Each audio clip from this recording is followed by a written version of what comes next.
July 7, 1968, Wells Restaurant, Harlem. The breakfast plate sat untouched as Bumpy Johnson collapsed from a massive heart attack. 3 days later, thousands gathered for his funeral, politicians, jazz musicians, community leaders. And standing in the back, trying to remain invisible, was Frank Lucas. Frank hadn't been seen in Harlem for 3 years. Most people thought he was dead. But there he was, waiting until everyone else had paid their respects. Then he walked up to the casket, knelt down, and whispered something nobody else could hear. An apology to a dead man for something that happened in 1965. Something so devastating that Frank Lucas, who would go on to build $1 million a day heroin empire, never forgot it. Something that made him run from Harlem for 3 years and only come back when he knew Bumpy Johnson couldn't punish him again. This is the story of how one warning from an aging king destroyed the empire of America's future drug lord. The ambitious apprentice Frank Lucas was born dirt poor in North Carolina in 1930. By 1946, he was in Harlem with nothing but ambition burning in his chest. 16 years old, hungry and willing to do anything to escape poverty. He started at the bottom. Numbers running, protection work, muscle for hire. Frank was smart, ruthless, and patient. By the early 1960s, he was making decent money in Bumpy's organization. But decent wasn't enough for Frank Lucas. He wanted to be rich, he wanted to be powerful, he wanted to be somebody. In 1964, Frank did something nobody expected. He went to Vietnam, not as a soldier, as a businessman. While other men saw war, Frank saw opportunity. The conflict had created something beautiful and terrible, a drug pipeline from Southeast Asia straight to America. The Italian mafia controlled it all, buying heroin from suppliers in the Golden Triangle, cutting it multiple times, and selling it for massive profits. Frank had a simple, brilliant, and ruthless idea. Why pay the middleman? Why not go straight to the source? He made connections in Thailand. He negotiated directly with suppliers. He arranged for pure heroin to be smuggled back to the States in the coffins of dead American soldiers. It was bold, it was heartless, and it was about to make him millions. When Frank returned to Harlem in early 1965, he was ready to revolutionize the drug game. He had the purest product in New York. He could undercut the Italian mob's prices and still make a fortune. He had his territory picked out, 116th Street, right in the heart of Harlem. There was just one problem: Bumpy Johnson. The old King's Rule. Bumpy Johnson was 59 years old in 1965. He'd been the king of Harlem for 20 years. He ran the numbers, controlled protection rackets, settled disputes, and maintained order. But most importantly, he had one unbreakable rule: no hard drugs in Harlem. Bumpy had watched heroin destroy Chicago, Detroit, Philadelphia. He'd seen it turn children into addicts, mothers into zombies, neighborhoods into war zones. He'd made a promise to Harlem: not here. Not in his neighborhood. Everyone who operated in Harlem knew the rule. The Italian mob respected it. They sold heroin everywhere else in New York, but not in Bumpy's territory. Local dealers knew it. Even the police knew it. If you wanted to work in Harlem, you followed Bumpy's rules. But Frank Lucas wasn't interested in old rules. He was interested in new money. The empire builds. Frank set up his operation quietly. No announcements, no advertising. Just pure heroin moving through a network of hungry young dealers willing to take the risk. He called his product Blue Magic. Pure heroin from the Golden Triangle, uncut, uncompromised, at prices that made the Italian mob's stepped on garbage look like a joke. The numbers were staggering. Within 2 weeks, Frank was making $50,000 a week. In 1965, that was an unbelievable amount of money, more than most people made in 5 years. Word spread fast through the streets. Customers came from Brooklyn, the Bronx, Queens. Frank Lucas was the new king of narcotics. It took exactly 12 days for Bumpy Johnson to hear about it. Bumpy didn't storm in with guns blazing. He didn't send messages through violence. He did something much more frightening. He invited Frank to lunch. The first warning: Wells Restaurant, Tuesday afternoon. The same corner table where Bumpy would die 3 years later. Bumpy ordered breakfast food even though it was 2 p.m. Frank ordered coffee. Too nervous to eat. "I hear you've been busy," Bumpy said, cutting into his eggs. Frank tried to play it cool. "Just trying to make a living." Johnson: "Making a living is fine, Frank. I respect that. But you're selling heroin on 116th Street in my neighborhood." "It's good business," Frank said. "People want it. I'm just providing a service." Bumpy set down his fork. His voice stayed calm, but something in his eyes changed. "Frank, I'm going to give you some advice, and I'm only going to say this once. Stop selling that poison in Harlem. Take your business to Brooklyn, the Bronx, Queens. I don't care, but not here. With all due respect, Mr. Johnson, that's the old way of thinking. This is the future. This is your first warning? Bumpy interrupted. I'm giving it to you out of respect for the work you've done. You're a smart kid. Don't make me give you a second warning. Frank should have listened. Any other man in Harlem would have listened. But Frank Lucas was 35 years old, making more money than he'd ever dreamed of, and convinced he was smarter than everyone else. He kept selling. The last chance 2 weeks later, Bumpy called Frank again. Same restaurant, same table. But this time Bumpy wasn't polite. I told you to stop. Mr. Johnson, I hear you. I respect you. But this is business. I'm not hurting anybody. People are going to buy drugs whether I sell them or someone else does. At least I'm keeping the money in the community. That last line was a mistake. Bumpy's jaw tightened. Keeping the money in the community. He repeated slowly. Frank, do you know what heroin does? It doesn't just hurt the person using it. It destroys families. It turns mothers into addicts who can't take care of their children. It turns young men into thieves and killers. That's not keeping money in the community. That's burning the community down for profit. That's their choice, Frank said. I'm not forcing anybody. You're feeding poison to people who don't know better. And you're doing it in my neighborhood. Your neighborhood. Frank's voice had an edge now. With all respect, Mr. Johnson, you don't own Harlem. Times are changing. The old rules, Bumpy said quietly, are the only reason you're still breathing right now. Frank leaned back in his chair. Is that a threat? No, Frank. It's your last warning. Stop now, or you'll regret it. Frank Lucas walked out of that restaurant convinced Bumpy Johnson was finished. Too old, too soft, too stuck in the past to understand that the game had changed. Frank went back to 116th Street and doubled his operation. The systematic destruction. Bumpy Johnson didn't believe in unnecessary violence. He believed in precision, knowing exactly where to apply pressure to make a system collapse.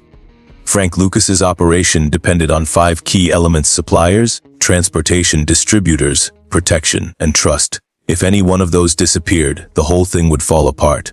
Bumpy decided to make them all disappear. Monday, the supplier, Frank's main heroin supplier in Thailand, was Chen Lee. Chen had a son studying at Columbia University. The son had a gambling problem, owed money to several bookies who worked for Bumpy Johnson. Bumpy made one phone call. Within 24 hours, all of Chen Lee's son's gambling debts were forgiven, completely erased. As a gift, with a message: Bumpy Johnson is a friend of your family. When Chen Lee heard this, he understood immediately. This wasn't kindness, it was a demonstration of reach. Bumpy was saying, I can touch your family anytime I want. I can help them or hurt them. Choose wisely.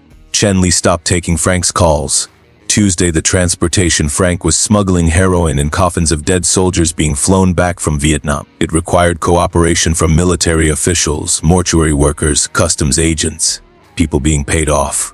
Bumpy didn't try to pay them more, he didn't threaten them. He just made sure they understood something simple. The FBI was watching Frank Lucas. Bumpy had a friend in the bureau, Agent Turner, who'd grown up in Harlem. Turner didn't leak classified information.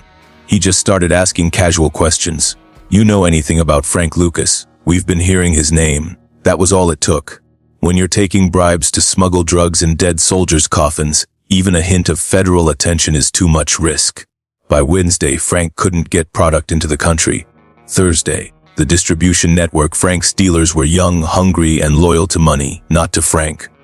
Bumpy's people had conversations with each dealer. Not threats, just information. You know Frank's supplier disappeared, right? You know the feds are asking about Frank.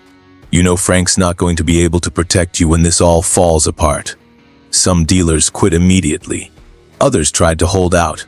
But when they saw their colleagues walking away, they followed. Within 48 hours, Frank didn't have a single person willing to sell for him. Friday, the money. Frank had stash houses all over Harlem. Apartments where he kept cash, product, weapons. Only his most trusted associates knew the locations. But Bumpy knew people. He knew landlords, building superintendents, neighbors who paid attention. He knew how to ask questions without asking questions. Bumpy's people didn't rob Frank's stash houses. They didn't break in. They didn't need to. They just made sure the right information got to the right people. Information about lease violations, fire code issues, suspicious activity that needed investigation. Within a week, police had raided 3 of Frank's locations. The cash and drugs were confiscated as evidence. Frank couldn't even claim them without incriminating himself. The empire falls. By the following Monday, exactly 1 week after Bumpy had started, Frank Lucas's entire operation was gone. No suppliers, no transportation, no dealers, no money, no protection. And Bumpy Johnson hadn't fired a single shot, hadn't thrown a single punch, hadn't made a single direct threat. Frank sat in his apartment that Tuesday morning, staring at the phone. None of his people were answering. His supplier in Thailand had vanished. His dealers had disappeared. His stash houses were empty. He had $3,000 in his pocket. A week ago, he'd been making $50,000 a week. Now he had enough for a bus ticket. There was a knock on his door. Frank grabbed the gun from his nightstand, approached cautiously. "Who is it?" "Delivery." Frank opened the door. A young kid, maybe 16, stood there with an envelope. "This is for you, Mr. Lucas." Frank took the envelope. Inside was a single piece of paper with one sentence written in neat handwriting. "You're still breathing. That's your only warning. Leave." No signature. But Frank knew who it was from. The exile that night, Frank Lucas packed a bag, got in his car, and drove south. He didn't tell anyone where he was going. He didn't say goodbye, he just left. He ended up back in North Carolina where he'd started. He laid low, worked odd jobs, and tried to understand what had happened. How had Bumpy Johnson destroyed everything without ever confronting him directly? How had an old man with outdated ideas demolished a sophisticated drug operation in less than a week? It took Frank 3 years to understand. Bumpy didn't win because he was more violent. He won because he understood something Frank didn't. Power isn't about what you control. It's about what you're connected to. And Bumpy Johnson was connected to everything and everyone in Harlem. The return Frank Lucas stayed away from Harlem for 3 years. He heard news occasionally. Bumpy was still running things. The neighborhood was stable. No heroin epidemic like in other cities. Bumpy's rule held. Then on July 7, 1968, Frank got a phone call. Bumpy Johnson was dead. Frank drove up from North Carolina for the funeral. He stayed in the back, watched hundreds of people pay their respects to a man who'd ruled Harlem not through fear, but through respect and intelligence. When the crowd thinned, Frank walked up to the casket. He looked at Bumpy's face, peaceful now, and thought about that lunch at Wells' restaurant, the warnings he'd ignored, the lesson he'd learned. Frank knelt down and whispered, "I'm sorry. You were right. I was a fool." Nobody else heard it, but Frank needed to say it. The lesson after Bumpy's death, Frank Lucas returned to Harlem. He rebuilt his drug empire, became one of the most powerful dealers in America, made millions. But he never forgot what Bumpy taught him. He never sold in schools, never targeted kids, always kept some codes, some sense of rules. When Frank was finally arrested in 1975, when he sat in prison thinking about his life, he told his lawyer something interesting. "The only man I ever truly feared was Bumpy Johnson. Not because of what he did, but because of how he did it. He could destroy you without you ever seeing it coming." That's the lesson Bumpy Johnson taught Frank Lucas in 1965. Power isn't about violence. It's about knowing the system so well that you can take it apart piece by piece, quietly, efficiently, without anyone realizing what's happening until it's too late. Frank Lucas became famous. There were books about him, movies about him. But the story they never told was the one Frank whispered at a funeral. The story of how Bumpy Johnson made America's future drug king disappear for 3 years with nothing but intelligence, connections, and one simple principle: no poison in Harlem. Frank made $50,000 a week. Then he got one warning from Bumpy Johnson, and everything changed. Some lessons can only be learned through total defeat. Frank Lucas learned his lesson the hard way, and spent the rest of his criminal career making sure he never forgot it. The most dangerous man in the room isn't the loudest. It's the one who knows exactly which thread to pull to make everything unravel. Bumpy Johnson knew every thread in Harlem, and when Frank Lucas challenged him, Bumpy pulled them all. That's the difference between a gangster and a king. A gangster rules through fear. A king rules through understanding. Frank Lucas learned that difference the hard way, and it changed everything.